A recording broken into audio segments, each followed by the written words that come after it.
Hello students, मैं BP Singh आज आपको मैट्रिक्स में इम्पोर्टेंट टॉपिक पढ़ाऊंगा रैंक। ये एग्जाम में लगभग 5 नंबर का या 6 नंबर का आ जाता है। इसमें से एक शॉर्ट क्वेश्चन और एक बड़ा क्वेश्चन। तो देखिए आप, और इससे पहले लेक्चर मैंने एलिमेंट्री ट्रांसफॉर्मेशन द्वारा इन्वर्स बताया था। तो आपके 5 नंबर उधर आ जाएंगे, 5-6 नंबर इधर आएंगे। तो आपको ढंग से देखना है, ठीक है। तो चलिए स्टार्ट करते हैं। रैंक होती क्या है मैं बताता हूँ। आपको सिर्फ सारणिक आनी चाहिए, अर्थात इनडिटर्मिनेंट डिफाइन करना आना चाहिए। इनडिटर्मिनेंट में क्या करते थे, हम रो और कॉलम को जीरो बनाने की कोशिश करते थे। तो हम यहाँ जीरो ही बनाएंगे। वैसे रैंक निकालने के कई तरीका है, लेकिन मैं वो तरीका बताऊंगा जिस पर नंबर मिले, ठीक है। यहाँ कंपटीशन में के हिसाब से तो अलग है, शॉर्ट रूप से हो जाएगा, लेकिन थोड़े लॉन्ग मेथड में बताएंगे जिससे कि आपको आंसर मिले। कि 5 नंबर का क्वेश्चन है तो उसमें 5 नंबर पूरे मिले। तो चलिए, हम बता रहे थे कि रैंक यदि किसी मैट्रिक्स की एक रो या एक कॉलम जीरो न हो, आप जीरो करने की कोशिश करना, R1 minus R2, C1 minus C2 कैसे भी करना। अगर उस मैट्रिक्स की एक रो या एक कॉलम जीरो ना हो तो उसकी रैंक 1 कहलाएगी। और ये मैं जो बता रहा हूँ एक्लन फॉर्म बता रहा हूँ। यदि किसी मैट्रिक्स की 2 रो या 2 जीरो ना हो कॉलम, तो वहाँ भी रैंक 2 बनेगी। और यदि किसी मैट्रिक्स की 3 रो या 3 कॉलम जीरो ना हो तो वहां रैंक 3 बनेगी। यही प्रोसेस क्रिया चलती है। तो मैंने लिख लिया है, चलिए पढ़ते हैं। किसी मैट्रिक्स की इनडिटर्मिनेंट्स करने पर उसकी एक रो या एक कॉलम जीरो न हो तो उसकी रैंक 1 होती है। चलिए कैसे होती है ये देखते हैं। एग्जाम्पल फर्स्ट के लिए ले रहे हैं एग्जाम्पल। मान लीजिए लेट a इक्वल टू मैंने ले लिया -1 -2 -3 2 4 6 1 2 3। अब मैं कोशिश करूंगा कि यहां में ज्यादा से ज्यादा जीरो हो जाए, ज्यादा से ज्यादा जीरो हो जाए। तो चलिए जीरो करते हैं। तो मैंने देखा यहां R1 प्लस R3 कर देता हूं, इसको इसमें जोड़ दूं तो ये जीरो हो जाएंगे, देख लो। और इस समय चेंज किस में आ रहा है, R1 में। एक और ऑपरेशन देखा मैंने, R2 में अगर चेंज करूं कैसे, R2 माइनस 2R3। चलिए तो पहले हम R1 में चेंज लाएंगे, कैसे, R1 प्लस R3। तो R1 प्लस R3 जोड़ोगे जीरो, इसको इसमें प्लस करोगे जीरो, इसको इसमें प्लस करोगे जीरो। अब R2 में चेंज लाएंगे, क्या R3 में 2 की मल्टीप्लाई करेंगे और R2 में से माइनस करेंगे।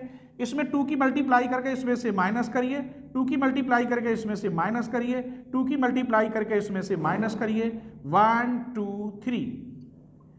इस मैट्रिक्स की अब ये रो जीरो नहीं होगी आप, ठीक है। ज्यादा से ज्यादा आप इस 1 की वजह से 2 एलिमेंट जीरो कर सकते, फिर भी 1 बचेगा। तो इसकी 1 रो जीरो नहीं है, इसलिए इसकी रैंक 1 होगी। तो मैं लिख रहा हूं it's 1 row not zero, hence rank 1। आइए अब दूसरा पढ़ते हैं। किसी मैट्रिक्स की, वही कहानी है डॉट डॉट, किसी मैट्रिक्स की इनडिटर्मिनेंट करने पर उसकी 2 रो या 2 कॉलम जीरो न हो तो उसकी रैंक 2 होती है। एंड सो ऑन, ऐसे ही प्रोसेस क्रिया चलेगी। तो चलिए इसके लिए देखते हैं दूसरा एग्जाम्पल। मान लीजिए लेट a इक्वल टू -1 -2 -5 3 19 और 31, और मैंने नीचे ये एलिमेंट ले लिए 5 10 25। अब देखते हैं इसकी कैसे। हमने एक तो ये देखा, अगर इसमें 5 की मल्टीप्लाई कर दे और इसमें जोड़ दे जीरो, 5 की मल्टीप्लाई करें इसमें जोड़े जीरो, 5 की मल्टीप्लाई करें इसमें जोड़े जीरो। तो पहले इसी को देखे लेते हैं। हम R3 में चेंज लाएंगे, कैसे चेंज लाएंगे, R3 प्लस 5R1। तो -1 -2 -5 3 19 31, इसमें 5 की मल्टीप्लाई करो इसमें जोड़ो जीरो, 5 की मल्टीप्लाई करो इसमें जोड़ो जीरो, 5 की मल्टीप्लाई करो इसमें जोड़ो जीरो। मैंने अब यहां ऐसी डिजिट लिख दी है ये 19 और 31 कि आप कितनी भी कोशिश कर लेना, ये इनमें से कोई सी एक रो अब जीरो नहीं होगी। तो यहां कै रो जीरो नहीं है? 2 रो। तो मैं लिख रहा हूं here 2 row not zero, hence rank 2।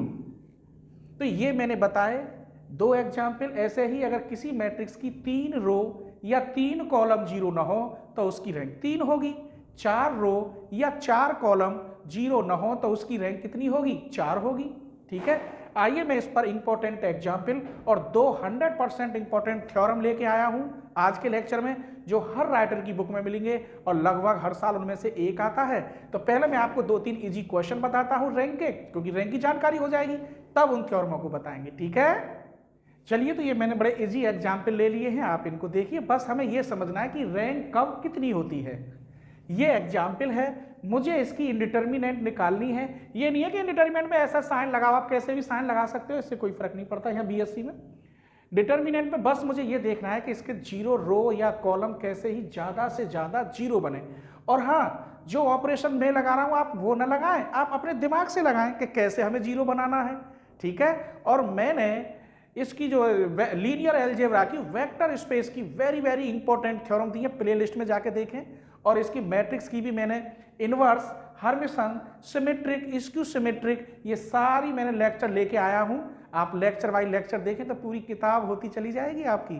ठीक है, और मैंने जो मैकेनिक्स में वेरी इंपॉर्टेंट कई टॉपिक हैं जो हर साल उनमें से 10-10 नंबर के आते हैं, वो भी मैंने प्लेलिस्ट में डाल दिए हैं और उनकी लिंक भी मैं डिस्क्रिप्शन में दे दूंगा, आप देख सकते हैं। ठीक है, चलिए, तो मैं सबसे पहले देख रहा हूं ये दोनों सेम दिख रहे हैं यहां तक, तो मैंने कर दिया R3 माइनस R1।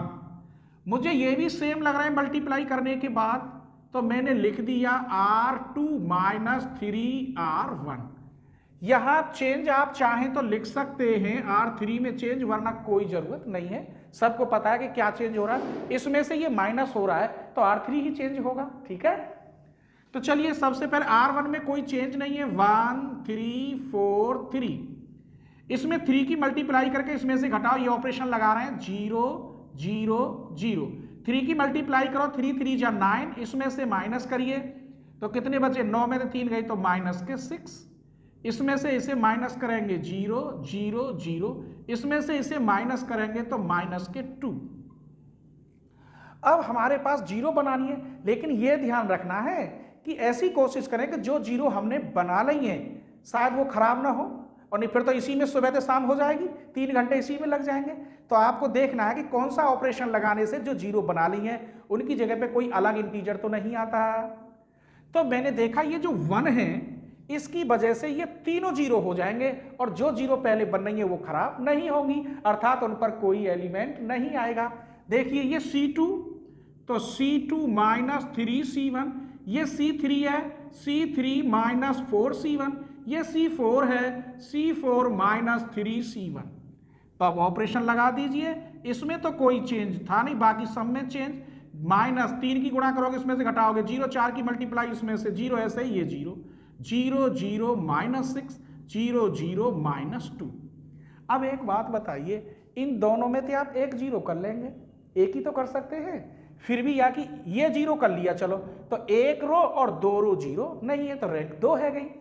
या कॉलम देखें तो एक कॉलम और 2 कॉलम जीरो नहीं है, फिर भी रैंक 2 हो गई। तो मैं लिख दूं बस यहीं, आगे जरूरत ही नहीं है। It's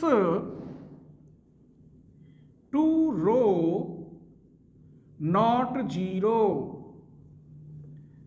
hence rank 2।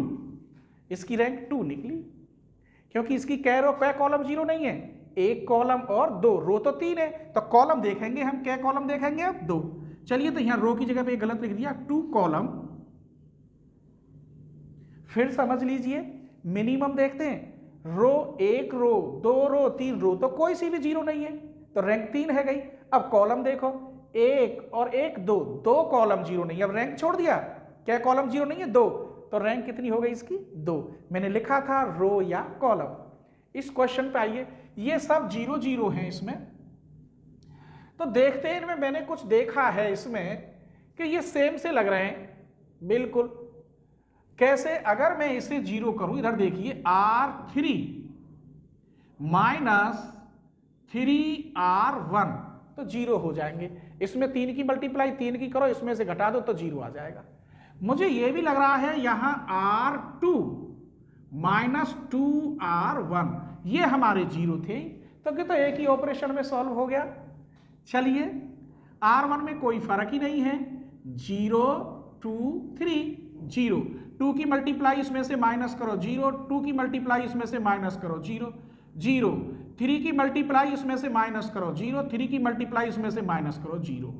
अब यहां देखिए 1 रो 0 नहीं है, लेकिन कॉलम 2 0 नहीं है, तो किस पर डिपेंड करेगा? रो पर। तो यहां लिखेंगे 1 रो, जो कम होता है वो देखते हैं। Here 1 row not 0, hence rank 1। इसकी रैंक कितनी हुई? 1 हो गई, क्योंकि इसकी 1 रो 0 ना है, कॉलम तो 2 0 ना है, तो कम से कम रैंक कहलाती है। चलिए अब इस क्वेश्चन को देखते हैं। ये थोड़ा बड़ा है, पर बड़ा कुछ नहीं है। मैंने क्या देखा, पहले तो इन दोनों को प्लस करें, इसमें से -0, इन दोनों को प्लस करें 0 हो जाएगा, इन दोनों को प्लस करें इसमें से 0। एक और मैंने देखा, इन दोनों को प्लस करें यहां में से माइनस करें 0, इन दोनों को प्लस करें यहां में से माइनस करें 0, ऐसे भी हो रहा है। तो सबसे पहला ऑपरेशन मैं लिखता हूं R3 minus R1 plus R2, देख लीजिए आप हिसाब लगा के। दूसरा मैंने चेंज किया R3 minus R1 plus R3, ये R4 है, तो R1 प्लस R3। चलिए देखते हैं इसके बाद फिर क्या आता है, पहले इतना कर लेते हैं। तो R1 R2 में कोई चेंज नहीं है, 1 3 8 4 2 6 -1। इन दोनों को प्लस करो 10 और इसमें से घटाओगे तो 6 बचे। इन दोनों को प्लस करो, यहां में से घटाओगे तो 0, इन दोनों को प्लस करो इसमें से घटाओगे तो 0, इन दोनों को प्लस करो इसमें से घटाओगे तो, अरे वाह, तो कई 0 बन गई। चलिए इसे देखते हैं। इसको और इसको प्लस करोगे तो 22, इसमें से घटाओगे तो -6, इसको और इसको प्लस करोगे इसमें से -0, इन दोनों को प्लस करो इसमें से -0, इन दोनों को प्लस करो इसमें से -0। अब ये भी 0 हो जाएगा, क्योंकि इनमें से इसे मैं प्लस कर दूंगा। चलिए यही काम कर लेते हैं पहले। R4 plus R3, 6 1 3 8 4 2 6 -1 6 0 0 0 0 0 0 0। आइए अब क्या देखें। अब ये तो 0 होने से रहा 6, क्योंकि ये इनको 0 कर देगा, लेकिन खुद 0 नहीं होगा। एक काम करते हैं, देखो इसके 2 की मल्टीप्लाई करो -0, इसमें 2 की मल्टीप्लाई करो -0, कुछ तो 0 हुए, 2 तो 0 हुए। चलिए तो मैं लिख रहा हूं R2 माइनस 2R1, तो 6 1 3 8, इसमें 2 की मल्टीप्लाई करो और इसमें से माइनस करो, इसमें 2 की मल्टीप्लाई करो इसमें से माइनस करो, 2 की मल्टीप्लाई करो इसमें से माइनस करो, 2 की मल्टीप्लाई करो इसमें से माइनस करो। यहां क्या बचा? 6 0 0 0 0 0 0 0। अब देखिए मेरे पास एक एलिमेंट ऐसा है जो सबको 0 कर देगा और किसी 0 पे कोई फर्क ही नहीं पड़ेगा। देख लीजिए मैंने ये 1 ले लिया, इस 1 की वजह से 1 2 3 0 कर दूंगा, और जो 0 बन रही है उन पर कोई फर्क नहीं पड़ेगा। तो मैं लिख रहा हूं यहां C1 माइनस 6 C2, इसको 0 करना है, C3 माइनस 3 C2, इसको 0 करना है, C4 माइनस 8 C2, इसमें 8 की गुणा करो यहां में से घटाओगे 0, 3 की गुणा करो यहां में से घटाओगे 0, 6 की गुणा करो यहां में से घटाओगे 0। तो ये ऊपर हो गया 0 1 0 0, यहां बचा -8 0 0 0, नहीं -17, यहां 6 0 0 0 0 0 0 0। अब मैंने देखा ये 0 हो जाएगा, ये वाला 0 इससे। चलो एक काम करते हैं, इसमें पहले 17 की डिवाइड कर देते हैं। तो मैं लिख रहा हूं -1/17 C4 इसमें पूरे में, तो ये बना 0 1 0 0 -8 0 0 1 6 0 0 0 0 0 0 0। अब इस 1 की वजह से ये 0 हो जाएगा। कैसे? C1 plus 8C4 0 1 0 0 0 0 0 1 6 0 0 0 0 0 0 0। आइए अगर मैं इसे यहां चेंज करता हूं तो भी नहीं होगा, इसको तो यहां चेंज कर लो, इसको यहां। देखते हैं अब ये 1 की रो में कोई एलिमेंट नहीं है ऐसा जो 1 को 0 कर दे। 6 वाली रो कॉलम में कोई ऐसा एलिमेंट नहीं है जो 1 को 0 कर दे 1 वाली में, और 6 वाली रो और कॉलम में कोई अदर्स एलिमेंट नहीं है जो 6 को 0 कर दे। फाइनल हो गया, इससे आगे बढ़ ही नहीं सकता मैं। तो कितनी है? 1 रो 2 रो 3 रो 0 नहीं है, 3 ही कॉलम बैठेंगे इसके, 1 2 3 कुछ भी लिख दो। तो इसकी कै रो 0 नहीं है? 3, इसीलिए रैंक 3 होगी। तो मैं लिख रहा हूं it's 3 row not 0 hence rank 3। अब मैं आपको वेरी वेरी इंपॉर्टेंट क्वेश्चन बताने जा रहा हूं जो थ्योरम है, हर साल पेपर में आती हैं, उन्हें जरूर देखना, ठीक है? ये थ्योरम भी है और क्वेश्चन है, वेरी वेरी इंपॉर्टेंट है, इसे देखिए। So that the points x1 y1 x2 y2 x3 y3 are collinear. Collinear point संरेख बोलते हैं वैसे इसे, लेकिन ये किसी ट्रायंगल के जब पॉइंट होते हैं और कॉलिनियर का है तो वहां ट्रायंगल का एरिया 0 होता है। क्या होता है? 0। तो जब 0 होगा तो इसका मतलब उन पॉइंटों को अगर किसी मैट्रिक्स में रखूं तो ये 0 जब ही हो सकता है कि जब इसकी एक रो या एक कॉलम 0 हो। जब एक रो या एक कॉलम 0 होगी तो रैंक स्वाभाविक है 3 से कम होगी। दूसरे मेथड से मैं बताऊंगा, ट्रायंगल से नहीं, पर ट्रायंगल से समझा दिया। Collinear if the matrix of ये इज लेस देन 3। तो मान लेते हैं इसकी कोई हम स्ट्रेट लाइन मान लेते हैं जो इन पॉइंटों पे रखूंगा।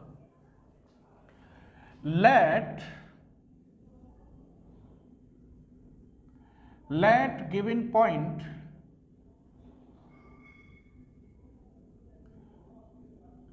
lie on straight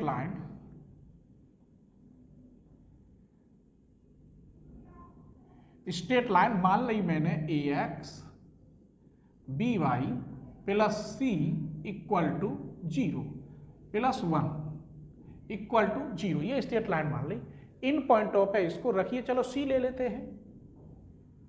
इन पॉइंटों पे रखिए तो इन पॉइंटों पे क्या बनेगी? पहली लाइन इस पॉइंट पर बनी, ये line ax1 by1 plus c equal to 0। इस पॉइंट पर बनी ax2 by2 plus c equal to 0। इस पॉइंट पर बनी ax3 by3 plus c equal to 0। अब इसे मैं एलिमिनेट करूंगा। Eliminate ABC। एलिमिनेट करने का तरीका है कि इसके जो कोफिशिएंट हैं उन्हें किसी मैट्रिक्स के अंदर रखते हैं, ठीक है? तो रखिए इसके कोफिशिएंट क्या है? यहाँ x1 y1 और ये 1, दूसरा x2 y2 1, x3 y3 1, ये दे दिया। अब उसने एक शब्द बोला था ये कॉलिनियर हैं, चूंकि the points are collinear so that the area of triangle is, या ट्रायंगल इज 0 कह दो। तो उस ट्रायंगल का जब कॉलिनियर है तो 100% ये कोऑर्डिनेट ज्योमेट्री में है, तो इसका जो है कॉलिनियर है तो एरिया क्या निकलेगा? 0। और जब एरिया को हम उसमें लिखते हैं तो इसका एरिया ही बनेगा। अगर मैं इसे खोलूं तो क्या खोलूं इसे? तो इसका इसे दबाऊं तो इसकी मल्टीप्लाई इसमें, इसकी तो ये एरिया ही निकलता है। तो 0 होगा। जब 0 होगा कब? नाउ यहां 0 जब ही हो सकता है कि जब इसकी एक रो या एक कॉलम 0 हो। Here which matrix is 0 when one row या one column must be 0। इसका एरिया 0 होगा तो इससे यह सिद्ध हुआ कि जो मैट्रिक्स है वो 0 कब होगा? जब उसकी एक रो या एक कॉलम 0 हो। भाई यहां इसने तो कह दिया 0 है, लेकिन जब 0 है तो उसकी एक रो या एक कॉलम 0 होगी, तभी तो इसके आधार पर आंसर 0 आ सकता है। और जब एक रो या एक कॉलम 0 होगी तो उस मैट्रिक्स की रैंक 3 नहीं होगी, 3 से कम होगी। Must be 0 then rank its rank must be less than 3। that is मैं लिखे देता हूं x1 y1 1 x2 y2 1 x3 y3 1 is less than 3। तो इस मैट्रिक्स की रैंक कितनी होगी? 3 से कम होगी। तो ये तो मैंने समझा दिया, इस भाषा में लिखना है। लेकिन आप समझ लीजिए कॉलिनियर ये पॉइंट दे रखे हैं, तो मैं किसी ट्रायंगल का एरिया निकालूं तो उसका जो आंसर 0 आता है। कब? जब ये कॉलिनियर। और उस ट्रायंगल को मैं लिख सकता हूं इस फॉर्म में, इसका मान 0 आ गया। 0 कब आ सकता है? कि इसकी एक रो या एक कॉलम 0 हो। तो ये बात मैंने लिख दी है। The points are collinear so that the area of triangle is 0। Now here which must is 0, matrix is 0 when, कब होगा? जब वन रो या वन कॉलम मस्ट बी 0 हो। 100% एक रो या एक कॉलम 0 होना चाहिए, तभी इसका मान 0 के बराबर होगा। अगर मैट्रिक्स में रखते हैं, जब एक रो या एक कॉलम 0 होगा then its rank must be less than 3। 3 की कम होगी, 1 हो या 2 हो। तो यही मैंने लिख दिया है। ये थ्योरम है rank A dash equal rank A star equal rank A dash करो चाहे ए स्टार, सब रैंक ए के बराबर आती हैं।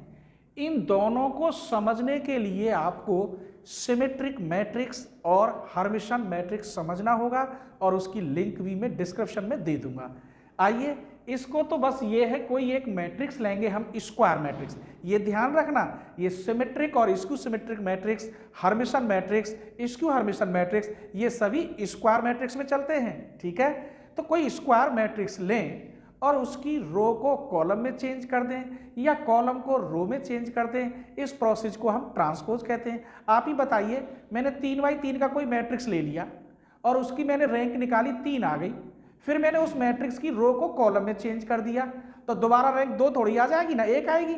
जो पहले रैंक आई है वही आएगी। क्यों? मैंने एलिमेंट चेंज नहीं किए, सिर्फ रो को चेंज किया है कॉलम में।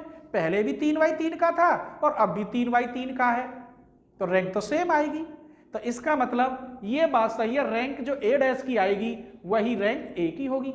अब इस पर आती है, ये होता है कंजुगेट मैट्रिक्स, अर्थात कंजुगेट का फिर दोबारा हम ट्रांसपोज कर दें तो ट्रंजुगेट बोलते हैं, और इसे हम हर्मिशन मैट्रिक्स भी कहते हैं। अब सपोज करिए किसी मैट्रिक्स को मैंने 3x3 का ले लिया, तो इसमें कंजुगेट शब्द आ रहा है, तो कंजुगेट के लिए मुझे वहां में इमेजिनरी भी लेने होंगे एलिमेंट, अर्थात कॉम्प्लेक्स लेने होंगे।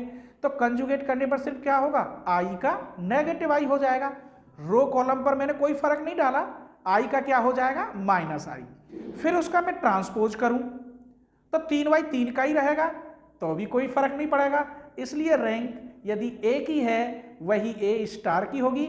और चलिए मैं एक एग्जाम्पल देके आपको समझाता हूं, फिर इसको बताऊंगा। ठीक है, चलिए मैं कोई एक मैट्रिक्स ले रहा हूं, मान लीजिए लेट ए इक्वल टू ले लिया मैंने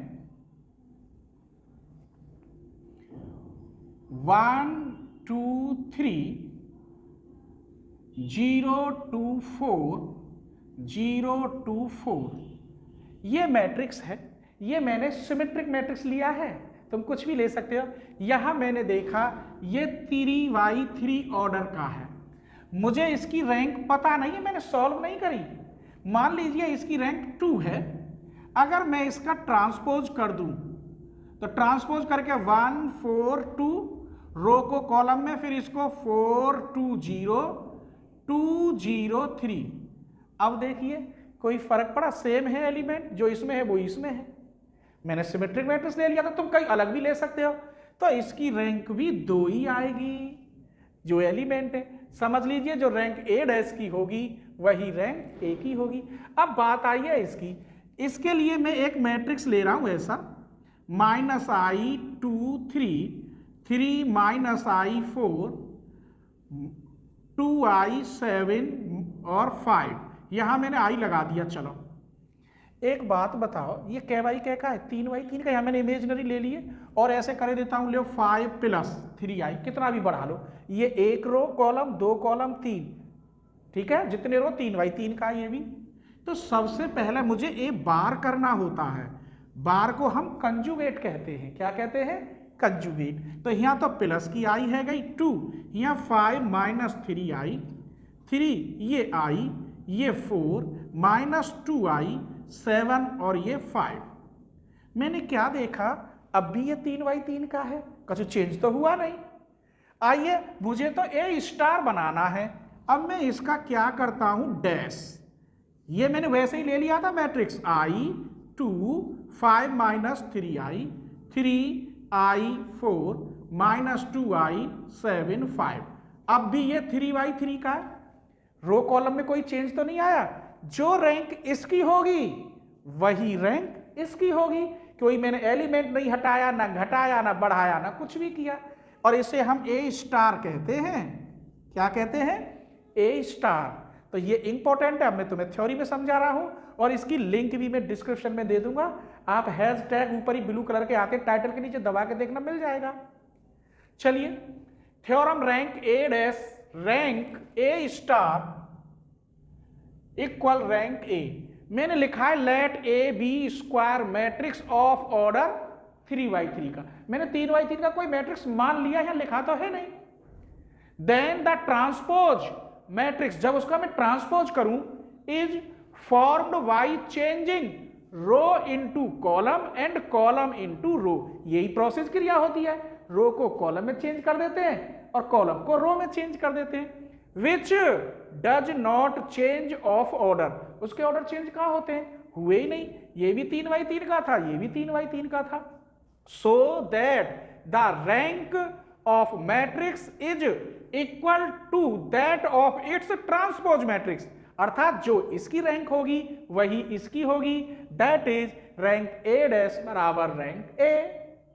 अब इस पर आइए, फिर मैंने माना है चूंकि स्क्वायर मैट्रिक्स ही होते हैं इनमें, हर्मिशन और स्क्यू हर्मिशन में स्क्वायर, वैसे तो 3y4 का तो कॉलम और रो चेंज हो जाते हैं। Let a square matrix of complex element of order, फिर मैंने ये कॉम्प्लेक्स एलिमेंट ले लिए 3y3 का।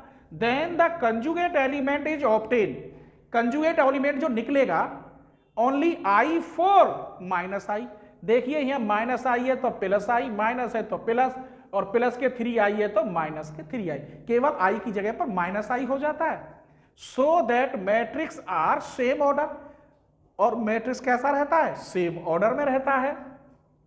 सो that the rank of the conjugate of A, जो कंजुगेट मैट्रिक्स बनी of A, is the same as that of A, दोनों की सेम रैंक आएगी। It follow that rank A star equal to rank A.